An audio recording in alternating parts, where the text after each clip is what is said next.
let's get started. Are you really saying there aren't enough people in the US, a country of over 300 million people? We keep hearing about a worker shortage, don't we? I don't really feel like working either. Why isn't anyone working, though? A little while back, Trump appointed a border czar. And you know who else was appointed around the same time? Did you say a border czar? Basically, the task is to stop migrants from crossing the border. Oh, Tsar, like those old Russian leaders.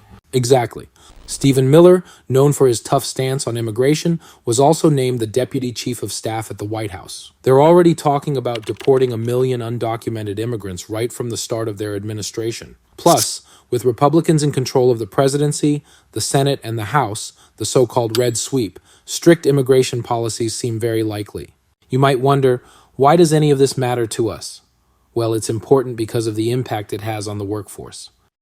I recently chatted with someone who's trying to build a factory in the US, and he told me there's nothing out there, just empty land. And they can't even find construction workers. Once the factory is up and running, they might not need many workers due to automation, but until then, there's the big question: who's going to build it? When we dig into why there are not enough workers, it's clear that a lot of folks who took early retirement are not coming back to work. This shortage isn't just about numbers. It's about people choosing not to return to the workforce. This chart shows the labor force participation rate, and we're still not back to where we were before the pandemic. Here you can see the rise in retirees remaining retired. It jumped from 95 million to 100 million. In effect, we've lost around 5 million potential workers. It looks like during the pandemic, many folks realized that life doesn't have to be all hustle and bustle, prompting them to retire earlier than planned.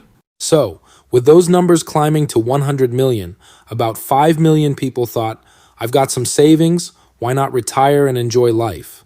Although aging and low birth rates are well-known reasons for fewer workers, another key factor is baby boomers who've chosen early retirement because they own more than 50% of US wealth.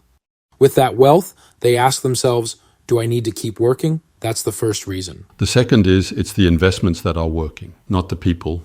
It's the investments that are doing the heavy lifting. We're seeing more and more kangaroo kids these days. You know, the children of the baby boomers, especially the millennials. Many of them are part of what's being called the kangaroo generation. Instead of making and spending their own money, they're getting by with help from their parents. A large number of millennials are still financially leaning on mom and dad. The tricky part is, baby boomers have about $80 trillion in assets collectively. And when they pass on or start handing down their wealth, there's going to be a big inheritance, right? It's expected that their kids might receive around $68 trillion by 2030. $68 trillion. That's mind-blowing. With that kind of windfall, even if those kids are working now, they're likely to consider retiring early. So, it looks like people are starting to retire earlier these days, which is a bit of a structural issue we're dealing with. Plus, another challenge is that many kids have really high levels of education. But here's the thing. Are there enough jobs that actually need such high qualifications? Not really. I'll circle back to that point in a bit. Take, for example, someone trying to set up a factory in the US. They're looking for construction workers, not folks with advanced degrees. But we have plenty of those with advanced degrees. What they need are blue-collar works and tradesmen, and that's what's hard to find. Exactly. If you check out where the US is short on workers, it's often in those key industries that need manpower. These essential sectors like construction really highlight the issue. You know how the US is all about energy and oil drilling, right? And it's not just about drilling. Think about healthcare and service industries too. All these areas have massive domestic demand, but they're having a tough time finding the workers they really need. It's particularly difficult to find low-skilled male workers. These guys are vital for important sectors like construction and drilling, yet they're tough to find. I was surprised by this, but statistics show that many male workers are getting sidelined from jobs because of drug-related arrests or incarceration. That many? It seems like it could be true, but is it really that big of an issue? Apparently, around 4.6 million people in the US are unable to work because of drug-related issues. 4.6 million? Yeah, that's huge. Earlier, we mentioned how 5 million people retired early, right? Well, nearly that same number is out of work because of drug issues or being incarcerated. That's quite a lot, isn't it? Check out the numbers. About 1.9 million are locked up, and 2.7 million can't work due to drugs, totaling 4.6 million. While it's not just men, a big chunk of them are men, especially those in their prime working years. Folks aged 25 to 54 make up a significant portion of this group. Think about those 1.9 million who are incarcerated. They're out of the job market, right? Take a look at the stats. 1.4 million of them are men right in their prime working age. So out of the 1.9 million who can't work because they're locked up, 1.4 million are part of the male workforce. And they're all within that key working age bracket. This highlights just how many men are currently out of work. We've got issues like drug problems, incarceration, and not enough workers without degrees, don't we? Just like here in the US, the baby boomers really pushed the economy forward. But then, they saw their friends scoring high-paying jobs straight out of college, so they were all about getting their kids into college too.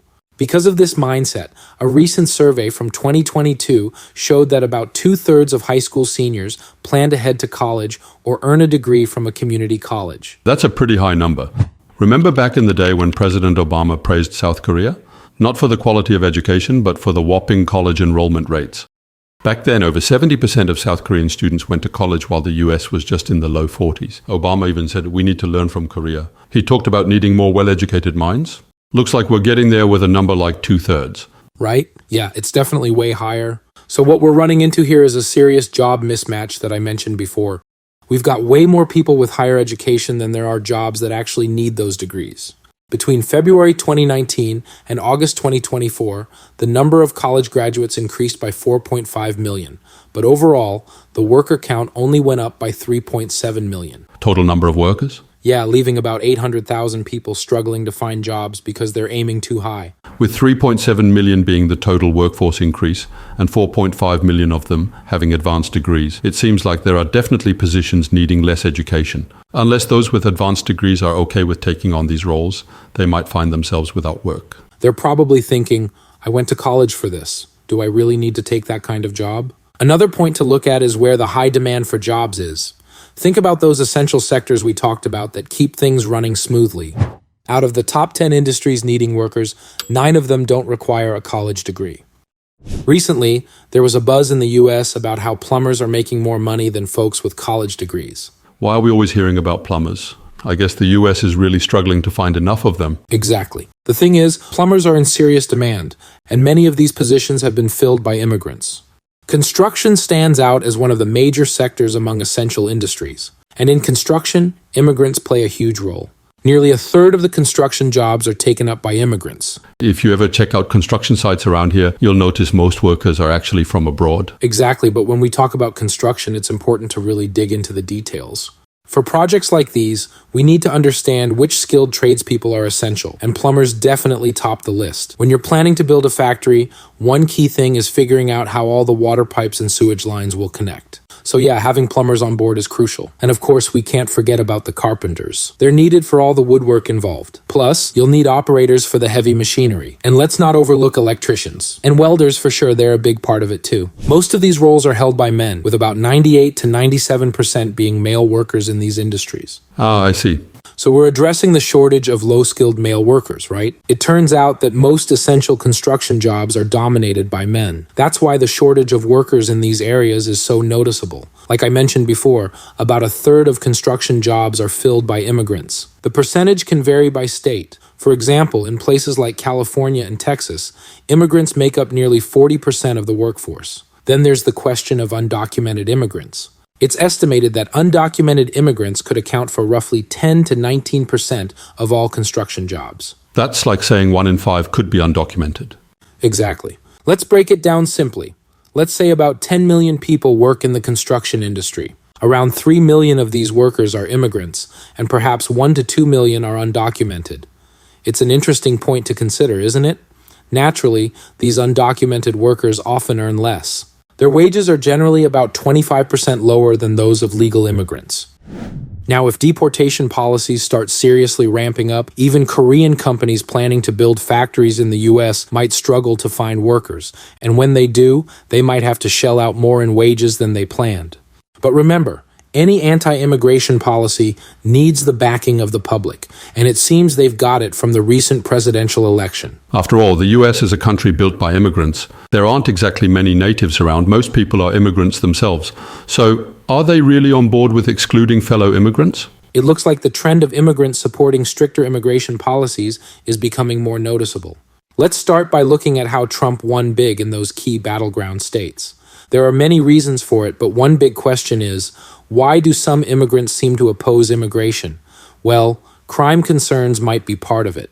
Economically speaking, non-immigrant Americans rarely find themselves competing for jobs with undocumented immigrants. That's because immigrants typically take on jobs that are undesirable to non-immigrant Americans. It's the legal immigrants that often need to compete with illegal immigrants for jobs. Think of it this way.